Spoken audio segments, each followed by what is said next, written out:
सभी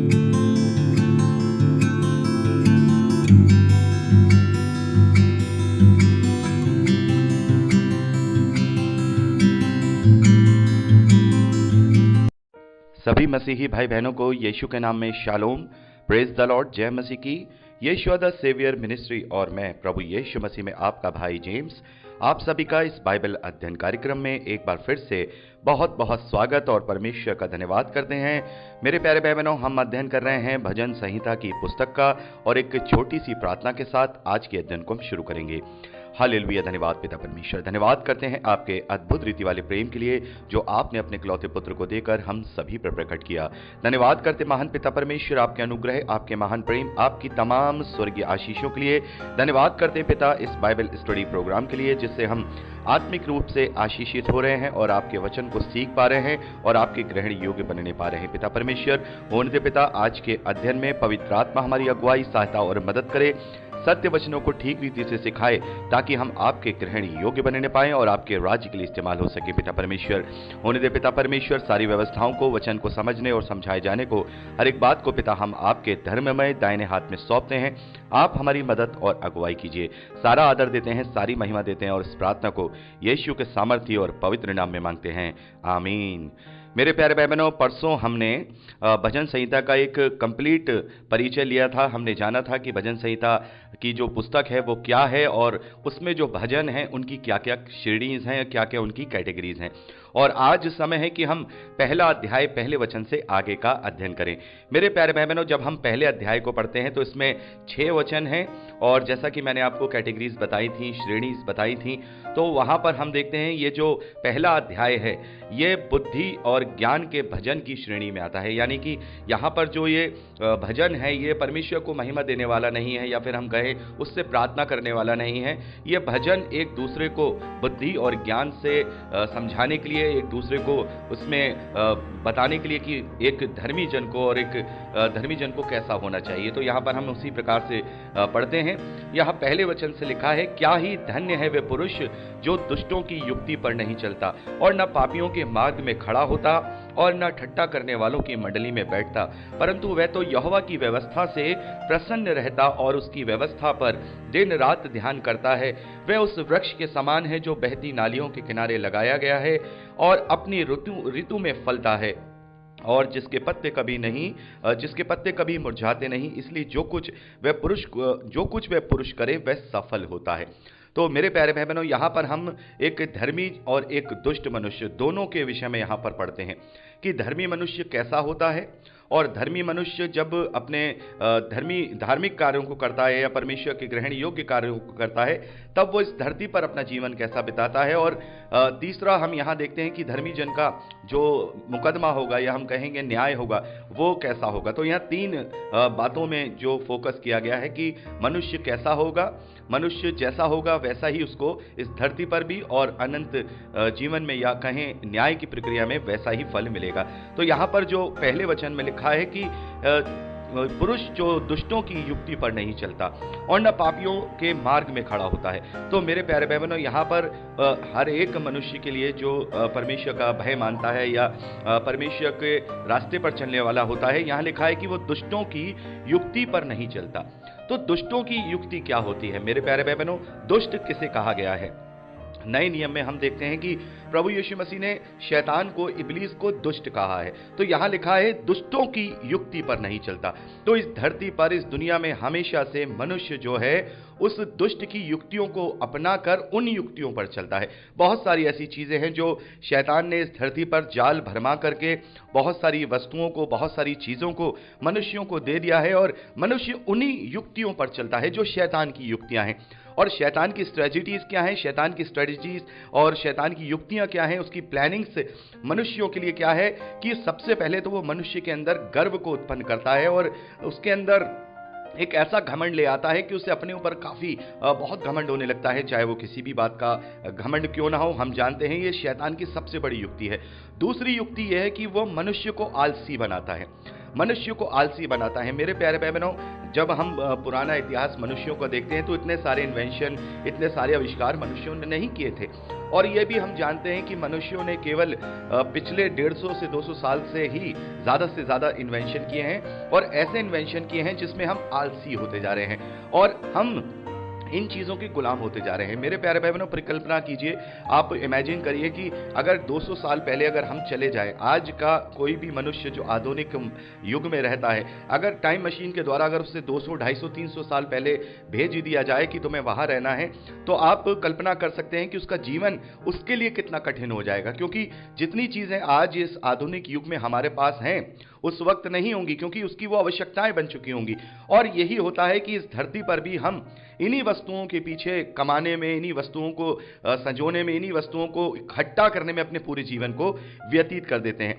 तो दुष्टों की युक्ति वो है जिसमें इस धरती के जो लोभ, इस धरती के भोग विलास, इस धरती की अभिलाषाएं और लालसाएं जिन जो होती हैं, वो असल मायने में दुष्टों की युक्ति होती है, यानी कि जो दुष्ट शैतान है उसकी युक्ति होती है। तो यहाँ क्या ही धन्य है वह पुरुष जो दुष्टों की युक्ति पर नहीं चलता।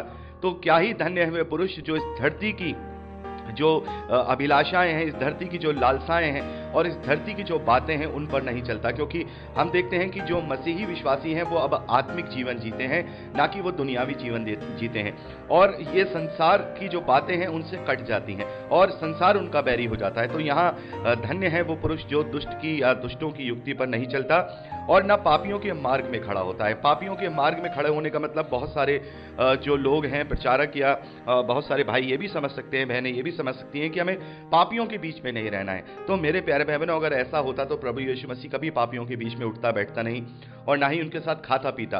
क्योंकि प्रभु ने कहा है, हम मत्ती रचित सुसमाचार 9वें अध्याय में पढ़ते हैं 12वें-13वें वचन में, प्रभु कहते हैं कि जो वैद्य है वो रोगियों के लिए भेजा जाता है और मैं पापियों को छुड़ाने के लिए आया हूं, पापियों के लिए आया हूं।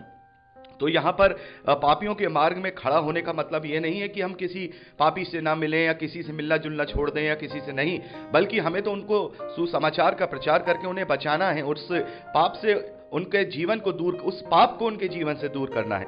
तो यहाँ पापियों के मार्ग में खड़ा होने का मतलब जो लिखा गया है वो ये है कि पापियों के साथ उस पाप को नहीं करना है। जिस कार्य को करने के लिए, जैसे मान लीजिए कोई व्यक्ति गलत काम करने जा रहा है, चोरी करने जा रहा है, मैं एक साधारण सा उदाहरण दे रहा हूं और ये बहुत सारी बातें हो सकती हैं, लेकिन साधारण सा उदाहरण दे रहा हूं कि यदि कोई व्यक्ति चोरी करने जा रहा है तो हमें उसके साथ नहीं जाना है उस कार्य को करने के लिए। तो पापियों के मार्ग में खड़े होने का मतलब हमें कोई भी गलत काम जो परमेश्वर के ग्रहण योग्य नहीं है या परमेश्वर का जो विरोध का कार्य है यदि कोई व्यक्ति करता है तो हमें उसका साथ नहीं देना है, किसी भी सूरत में उसके साथ वो कार्य नहीं करना है, बल्कि उसको रोकना है, उसे समझाना है। आगे लिखा है कि ना ठट्टा करने वालों की मंडली में बैठता है। तो यहाँ पर भी बहुत सारे जो भाई बहन हैं वो कंफ्यूज हो जाते हैं कि क्या हम आपस में कोई हंसी मजाक नहीं कर सकते, क्या हम आनंद की कोई बातें नहीं कर सकते। तो ये बात वो नहीं है। ठट्टा करने वालों की मंडली क्या होती है मेरे प्यारे भाई बहनों, ये भी एक तरीके से दुष्ट की ही युक्ति है कि मनुष्य में इतना घमंड और गर्व आ जाता है कि वो दूसरे को कुछ समझता ही नहीं है और हमेशा वो दूसरों को नीचा दिखाने की कोशिश करता है और उनकी जब वो नीचे वाली स्थिति में होते हैं या किसी विपरीत परिस्थिति में होते हैं तो वो उनकी हंसी उड़ाते हैं, उनकी बुराई करते हैं, या हम सामान्य भाषा में कहें बहुत सारे लोग होते हैं ना, एक दूसरे की पंचायत करते हैं, एक दूसरे की कमियों को निकालते हैं और इन्हीं में उन्हें बड़ा ही आनंद आता है। तो बहुत जगह ऐसा होता है कि जब हम बैठते हैं तो केवल दूसरों की कमियों के विषय में ही चर्चा करते हैं, अपनी कमियों को कभी नहीं देखते। इसीलिए प्रभु यीशु मसीह ने कहा कि पहले अपनी आंख का लट्ठा देख जब तू अपने भाई का तिनका निकालना।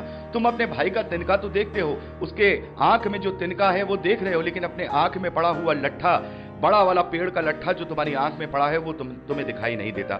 तो यहाँ पर जो ठट्टा करने वालों की मंडली है वो यही है कि ऐसी संगति में नहीं रहना है जहां पर केवल दूसरों की बुराइयां, केवल दूसरों को नीचा दिखाना, केवल उनकी हंसी उड़ाना, केवल उनकी बेइज्जती करना, इस प्रकार की मंडली में हमें नहीं बैठना है। तो ये सारी बातें कहीं ना कहीं हमारे जीवन को भ्रष्ट कर सकती हैं। मेरे प्यारे भाई बहनों, दुष्टों की युक्ति यानी कि जो इस दुष्ट शैतान ने जो भी युक्ति इस धरती पर दी है उसको जीवन में फॉलो करना, या फिर किसी पापी के साथ या किसी गलत व्यक्ति के साथ कोई कार्य करना, या फिर उस मंडली में बैठना जो दूसरों की केवल बुराई करती है। हमें तो संगति में बैठना है और वो संगति एक दूसरे को ढांढस देती है वचन के द्वारा, वो संगति एक दूसरे को विश्वास में प्रबल करती है वचनों के द्वारा। तो धर्मी व्यक्ति ऐसा ही होना चाहिए। और देखिए यहां लिखा है, परंतु वह तो यहोवा की व्यवस्था से प्रसन्न रहता है और उसकी व्यवस्था पर दिन रात ध्यान करता रहता है। तो जो परमेश्वर के खोजी लोग होते हैं, जो विश्वासी हैं, उनका जीवन ऐसा ही होना चाहिए। उनका आनंद, उनकी खुशियां, उनका जो इंटरटेनमेंट है, वो भी वचन ही और केवल वचन को सुनना और वचन का मनन करना ही होना चाहिए। बहुत सारे जो लोग होते हैं अलग अलग आनंदों की तरफ, अलग अलग मनोरंजन की तरफ अपने इस जीवन को वहां पर व्यर्थ करते हैं, लेकिन जो आनंद और जो शांति वचन के पढ़ने में और वचन की संगति में है, वो किसी में नहीं है। और उसकी व्यवस्था पर दिन रात ध्यान करता है, यानी कि हमेशा उसके मन में परमेश्वर का भय बना रहता है कि कहीं मैं अपने जीवन में कोई गलत तो नहीं कर रहा हूं। और यदि उसने अपने जीवन में कोई गलत भी किया होता है तो वो निरंतर उसके लिए पश्चाताप करता है और अपने आप को बदलने की कोशिश करता है। तो यहां पर जो धर्मी मनुष्य है, जो धन्य मनुष्य है, वो इस प्रकार का होता है। और यहां पर लिखा है, इस धरती पर वो उस वृक्ष के समान है जो बहती नालियों मतलब, या नालियों का मतलब मेरे प्यारे भाई बहनों स्रोत हैं। और जो एक तो नदी होती है और एक स्रोते होते हैं, जो बहते स्रोते होते हैं। तो ये उस वृक्ष के समान है जो बहती नालियों के किनारे लगाया गया हो, यानी कि उसे किसी भी प्रकार की कोई भी कमी घटी नहीं होगी। प्रभु यीशु मसीह ने साफ तौर पे कहा है कि पहले तुम उसके धर्म और राज्य की खोज करो, ये वस्तुएं तो तुम्हारा पिता तुम्हें दे ही देगा, क्योंकि उसने इन सब चीजों का तुम्हारे लिए इंतजाम किया है। तो यहां पर जो व्यक्ति धर्म के रास्ते पर और जो परमेश्वर के ग्रहण योग्य बनकर चलता है, वो इस वृक्ष के समान है जो बहती नालियों के किनारे लगाया गया हो और अपनी ऋतु में फलता है, यानी कि उसमें किसी भी चीज की उसे कोई कमी नहीं होती, उसके पत्ते कभी नहीं मुरझाते। इसलिए जो कुछ वह पुरुष करता है वह सफल होता है। तो एक अच्छे और एक धर्मी पुरुष के लिए यहां पर लिखा हुआ है। और चौथे वचन से आगे लिखा है कि दुष्ट लोग ऐसे नहीं होते, वे उस भूसी के समान होते हैं जो पवन में उड़ाई जाती है। इस कारण दुष्ट लोग अदालत में स्थिर ना रह सकेंगे और पापी धर्मियों की मंडली में ठहरेंगे, और ना पापी धर्मियों की मंडली में, क्योंकि यहोवा धर्मियों का मार्ग जानता है, परंतु दुष्टों का मार्ग नष्ट हो जाएगा। तो यहाँ चौथे वचन से लेकर छठे वचन तक मेरे प्यारे बहनों, ये न्याय की जो प्रक्रिया है, जो न्याय किया जाएगा। जैसे हम देखते हैं कि भूसी को अलग और गेहूं को अलग किया जाएगा, और इस बात की गवाही यूहन्ना भी देता है। यूहन्ना कहता है कि मैं तो उसके जूते के बंद बांधने के योग्य भी नहीं हूं, और मैं तुम्हें पानी का बपतिस्मा देता हूं, वो तुम्हें आग का बपतिस्मा देगा। भूसी को अलग और गेहूं को अलग करके भूसी को वो आग में डालेगा। तो भूसी कौन है? भूसी वो हैं जो परमेश्वर के विरोध में कार्य करने वाले हैं। तो यहां चौथे वचन से लेकर छठे वचन तक जो वचन लिखे गए हैं, वो जो भजन लिखे गए हैं, वो जो न्याय की प्रक्रिया है उसे दिखाते हैं। वहां पर लिखा है कि वो भूसी के समान होंगे, और जब परमेश्वर न्याय करेगा तो भूसी को अलग और गेहूं को अलग करेगा। और प्रभु यीशु मसीह, हम देखते हैं प्रभु यीशु मसीह हमारा न्याय करेगा। इस कारण दुष्ट लोग अदालत में स्थिर ना रह सकेंगे। इस धरती की अदालत नहीं, बल्कि परमेश्वर की अदालत, जो प्रभु यीशु मसीह का सिंहासन होगा, उसमें वो स्थिर ना रह सकेंगे, और ना पापी धर्मियों की मंडली में ठहरेंगे। यानी कि धर्मियों की मंडली कौन सी होगी? यहां पर नहीं, अनंत जीवन में जो मंडली होगी, जो परमेश्वर के लोग होंगे, उनकी जो संगति होगी, उसमें वो लोग नहीं रह सकेंगे, क्योंकि यहोवा धर्मियों का मार्ग जानता है, और उसी मार्ग के अनुसार परमेश्वर अपने लोगों के लिए कल्पना रखता है जो अनंत जीवन की है। परंतु दुष्टों का मार्ग नष्ट हो जाएगा। वो मार्ग जो अनंत जीवन तक जाता है, दुष्टों का यह मार्ग नष्ट हो जाएगा। तो मेरे प्यारे भाई बहनों, ये पहला अध्याय हमने यहाँ पर अभी अध्ययन किया है, जो कि हम जो बुद्धि और ज्ञान के भजन की श्रेणी में लेते हैं, और इसमें हम एक दूसरे को समझाकर एक दूसरे को विश्वास में दृढ़ कर सकते हैं, और परमेश्वर के ग्रहण योग्य बनाने के लिए खुद को भी प्रोत्साहित कर सकते हैं, और दूसरों को भी हम समझा करके प्रोत्साहित कर सकते हैं। तो ये पहला अध्याय यहाँ पर हम कंप्लीट करते हैं। तो मेरे प्यारे भाई बहनों, अब समय है कि हम दूसरे अध्याय की ओर आगे बढ़ेंगे, और अगली रिकॉर्डिंग में हम दूसरे अध्याय पहले वचन से आगे का अध्ययन करेंगे। प्रभु आप सबको आशीष दे। Praise the Lord.